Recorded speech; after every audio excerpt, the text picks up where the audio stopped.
Learning English, the podcast. Hey, English learners! Welcome back to the Learning English podcast, your go-to English podcast for learning English in a simple way. I'm Carol. And I'm Adu. How are you doing today, Carol? Honestly, pretty good. I was just thinking about my weekend.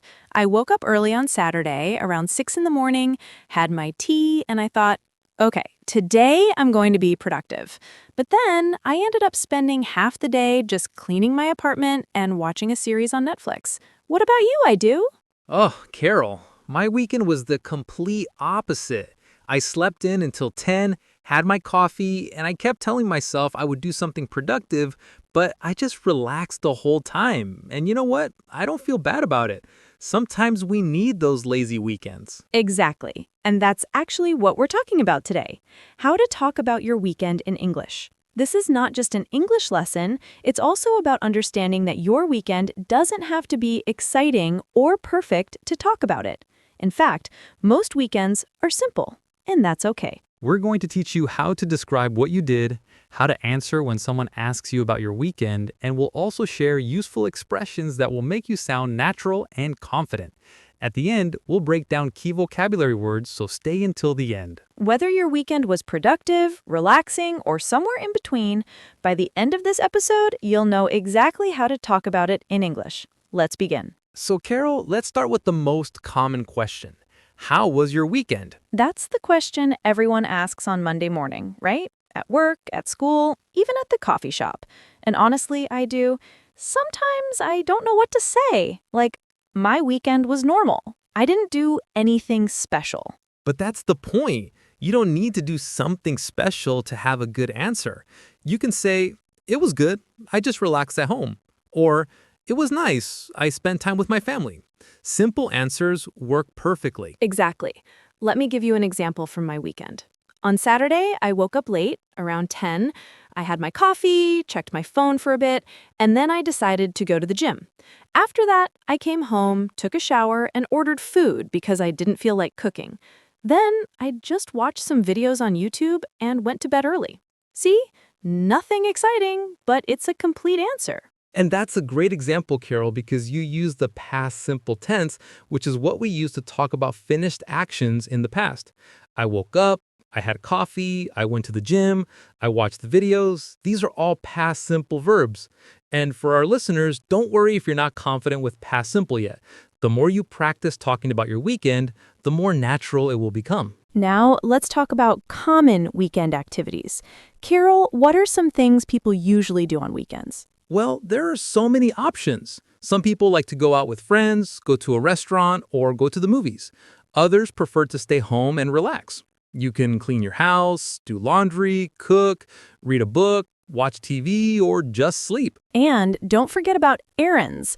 A lot of people spend their weekends running errands like going to the supermarket, paying bills, or going to the bank. Yes, running errands is so common. And honestly, Carol, I feel like half of my Saturdays are just errands.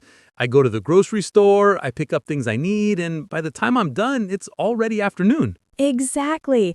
And that's real life. Not every weekend is about going to the beach or traveling. Most weekends are about resting, catching up on things, and preparing for the week ahead. So if someone asks you, "What did you do this weekend?" and you say, "I just stayed home and relaxed," that's a perfectly good answer. You don't need to apologize for having a quiet weekend. Let me share another example. Last Sunday, I didn't do much. I woke up around 7, which is late for me, had my tea, and then I spent the morning cleaning my apartment. I did the dishes, I vacuumed, I organized my closet, and then in the afternoon, I called my mom. We talked for about an hour. After that, I made lunch, watched a series, and that was it. It was a simple, quiet day, but it was exactly what I needed. And that's beautiful, Carol, because you're showing our listeners that you can talk about a simple weekend and still make it interesting.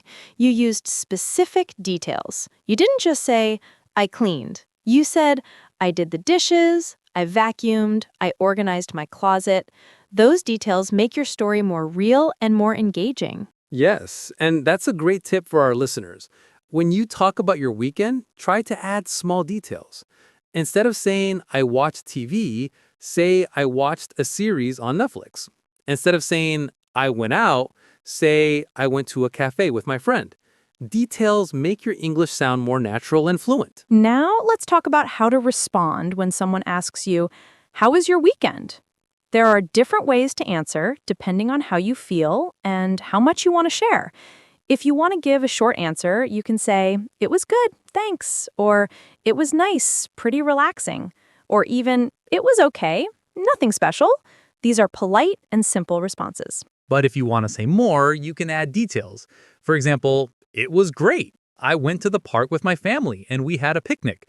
Or it was tiring. I had a lot of work to do at home. Or it was fun. I hung out with some friends and we went to a new restaurant. See how you can adjust your answer based on your experience? Exactly, Edu. And here's another tip. If someone asks you about your weekend and you want to keep the conversation going, you can ask them back. You can say, "It was good, thanks. What about you? How was your weekend?" This shows that you're interested in the other person and it keeps the conversation flowing. Yes, and that's such an important social skill, not just in English, but in any language.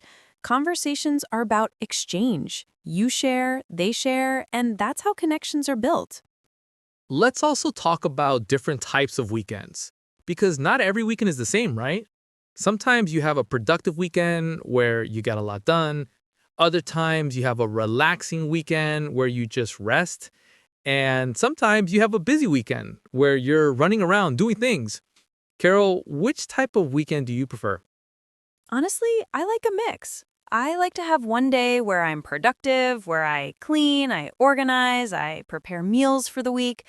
And then I like to have one day where I just relax, where I don't have any plans and I can just do whatever I feel like.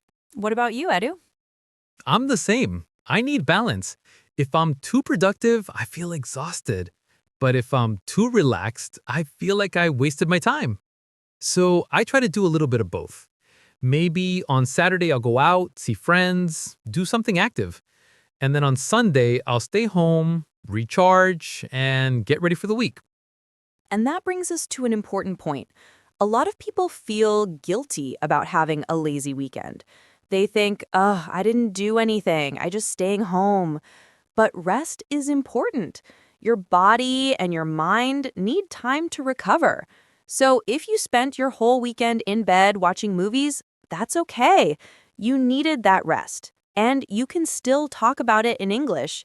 You can say, "I had a lazy weekend. I just stayed home and binge watched a series." Or, "I didn't do much. I just relaxed and recharged." There's no shame in that. Exactly. And Carol, for our listeners, especially those learning English, remember this. You don't need to have an exciting life to practice English. You can talk about your normal, everyday experiences. In fact, that's the best way to learn because you're using English to describe your real life. Now, let's talk about future plans, because sometimes people don't just ask about your past weekend. They also ask, "What are you doing this weekend?" And for that, we use different grammar. We use going to or the present continuous. For example, "I'm going to visit my parents this weekend," or "I'm meeting some friends on Saturday," or "I'm not doing anything special, just staying home." These are all natural ways to talk about future plans. Yes, and it's important to know the difference. When we talk about the past, we use past simple. I went, I did, I watched. But when we talk about the future, we use going to or present continuous. I'm going to go, I'm doing, I'm meeting. And if you're not sure which one to use, don't worry. Both are correct in most situations. The more you practice, the more natural it will feel. Let me give you a real example. Right now, it's Monday, and if someone asks me, "What are you doing this weekend?" I might say, "I'm not sure yet. I think I'm going to stay home and rest. Maybe I'll cook something nice or watch a movie. I don't have any big plans." And that's a great answer, Adu. You're being honest, you're using future grammar, and you're keeping it simple. You don't need to have exciting plans to answer this question. Sometimes the best weekends are the ones with no plans at all. Exactly. And Carol, what about you? What are you doing this weekend? Well, I'm planning to wake up early on Saturday, go for a walk, and then maybe do some cleaning. On Sunday, I want to call my family and just relax. Nothing too crazy, but I'm looking forward to it. And that's the beauty of weekends. They're yours. You get to decide how to spend them. Whether you want to be productive, social, or just rest, it's your choice.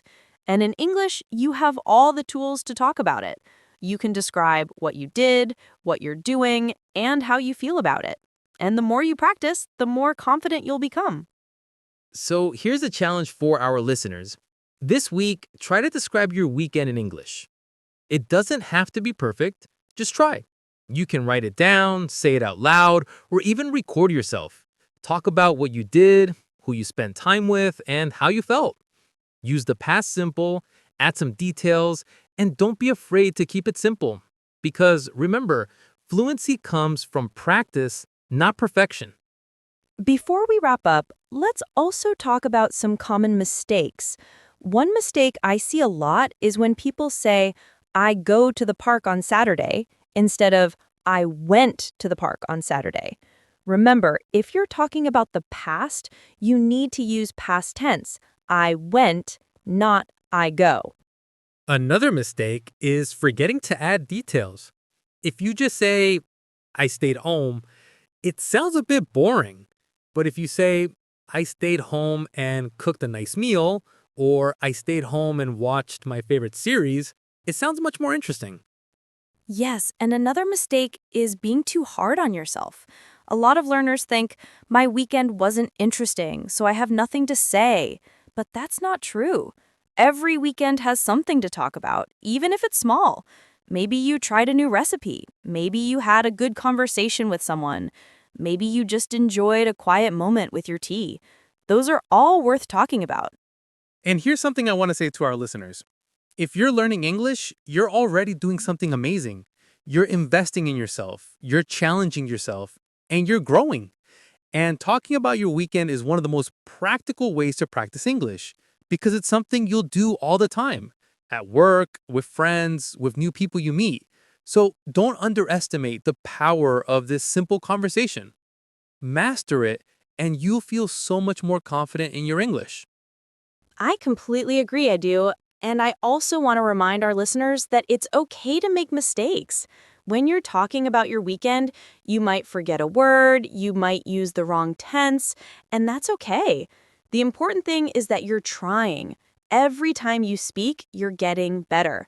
So keep practicing, keep talking, and don't give up. All right, now let's move to the vocabulary section because we used some really interesting words and expressions today, and we want to make sure you understand them clearly. Edu, are you ready? Let's do it, Carol. Let's break down the key vocabulary. Let's start with relaxing. This means to rest, to take it easy, to not do anything stressful. For example, I spent the weekend relaxing at home. It's one of the most common things people do on weekends. Next is catch up on. This is a phrasal verb that means to do something you didn't have time to do before. For example, I need to catch up on my sleep, or I'm catching up on my favorite series. Is very useful when talking about weekends. Another important one is hang out. This means to spend time with someone in a casual, relaxed way. For example, I hung out with my friends on Saturday. It's informal and very common in everyday English. Let's talk about run errands. This means to do small tasks outside the house, like going to the bank, the post office, or the supermarket. For example, I spent the morning running errands. It's something almost everyone does on weekends. Next is sleep in. This means to wake up later than usual. For example, I slept in until 10 on Sunday. It's a great expression for those lazy weekend mornings. We also have productive. This means you got a lot done, you accomplished things. For example, I had a productive weekend. I cleaned the house and organized my closet. It's a positive word that shows you used your time well. Another one is lazy day. This means a day where you don't do much, you just relax. For example, Sunday was a lazy day for me. I just stayed in bed and watched movies. There's no judgment here. Lazy days are important. Let's not forget binge watch. This means to watch many episodes of a series in one sitting. For example, I binge-watched a whole season on Netflix. It's very common, especially on weekends. We also have groceries. This means food and other items you buy at the supermarket. For example, I went to get groceries on Saturday morning. It's a very practical word for everyday life. And finally, chores. This means household tasks like cleaning, doing laundry, washing dishes. For example, I spent the afternoon doing chores. It's not the most exciting part of the weekend, but it's necessary. So, those were our key words for today. Relaxing, catch up on, hang out, run errands, sleep in, productive, lazy day, binge watch, groceries, and chores. Try using them in your own sentences. Practice makes perfect. And remember, these words will help you sound more natural when you talk about your weekend in English. Thank you all for joining us today. We hope this episode helped you feel more confident talking about your weekend in English. Remember, you don't need to have an exciting weekend to have something to say. Your everyday experiences are valuable, and they're the perfect way to practice your English. So this week, challenge yourself. Talk about your weekend in English. Write it down, say it out loud, share it with a friend. The more you practice, the more natural it will feel. We'll see you next time on the Learning English podcast. Until then, keep learning, keep growing, and enjoy every moment of your weekend, no matter how simple it is. Your progress doesn't end here. Click on the next video or explore the additional videos we've selected for you.